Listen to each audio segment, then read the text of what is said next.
do it every day without thinking. Start the engine, drive around, fill up with fuel, pay a lot of money, and then pollute the atmosphere some more.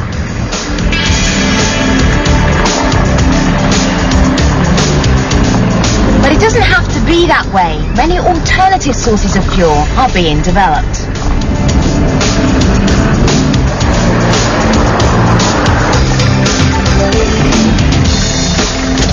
One of them is created out of thin air with an ex-Formula One engineer in the driving seat.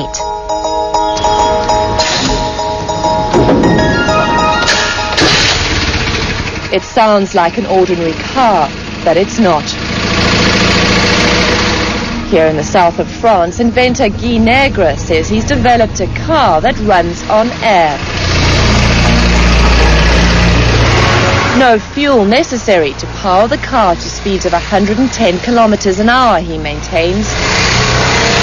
Just a whole lot of fresh air, driving an engine that Negre says is zero polluting. A radical concept that he's been developing since 1997. He's taken out more than 30 patents to protect his invention. L'invention, c'est le moteur. The invention is the engine. The invention is in the industrial process. There are lots of innovative things about the car. For example, the framework and the chassis. Also, the concept of the car is innovative. This technology is based on a rotation system and is exploited by cars which use natural gas. It is used even by people who work with combustion fuel. Hydrogen under pressure systems are based on this type of technology. So too the ignition systems of racing cars. Both Guy Negre and his son Cyril have worked with Formula One engines. Now they've developed their own version. What they say is a clean green driving machine. This kind of engine has been developed step by step, and we arrive at this system which globally is very simple because it's quite like a spring. You compress air in the tank and you expand this air on a piston. You push this piston, you drive the crankshaft, and then you go into the wheel. It looks like a toy car, but yes, it's real. Yes, it's real. The technology is like a toy car because the body is in fiberglass, the chassis in aluminium. Even if it seems to be toy, it's really a car, and it's a good technology for this kind of cars. It's designed, says Negre, to be recharged at home or filled up with specially designed air pumps. So, respect to other electric cars or ecological cars, it's a good system to fill it very quickly, because in town you don't need to plug the car for more than a few hours. You just have to plug it on an air station, and like a petrol station, you fill it in 3 minutes. Negre says he's getting a lot of interest from international investors. You can accelerate, and it's very smooth. These Japanese businessmen visiting the factory in France for a personal tour. They're considering buying a license to produce and sell the car in Japan.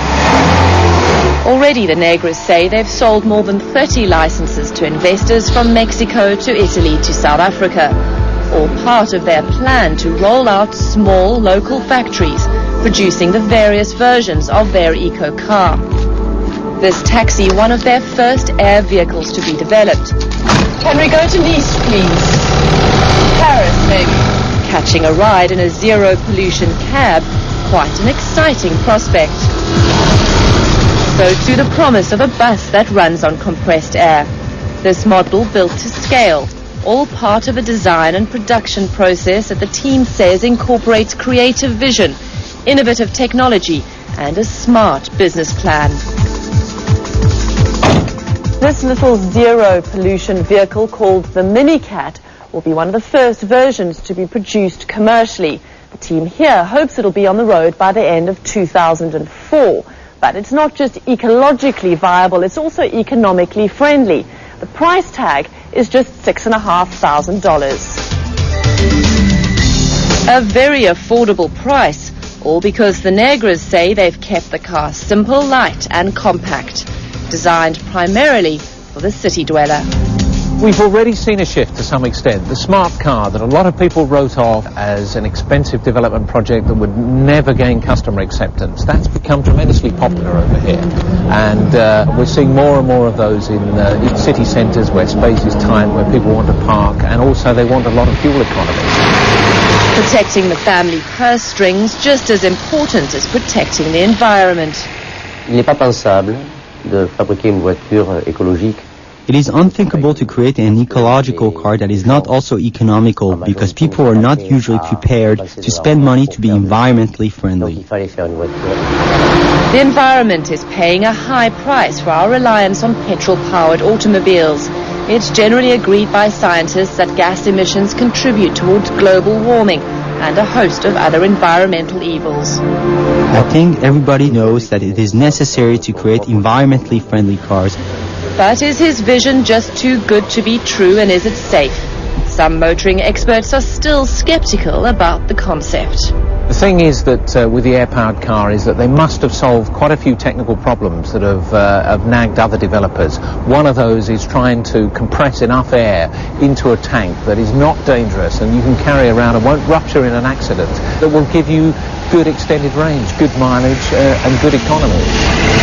Questions that'll only rarely be answered when the car can be vetted by independent engineers and goes through crash tests. The first models are due to be rolled out by the end of the year. That's when Guy Negra's dream of putting a non-polluting car on our roads will be put to the test. Until then, though, they need to be careful about who they let drive their prototype. Robin Kerno for Global Challenges in France. Oh, they should have let me drive. We've got to go right now, but email us at global.challenges@cnn.com. I'm very okay. See you next time. Hello? Haven't you forgotten something? Don't leave me. Guys, you can come in now. Stop messing around. No, come back. Help!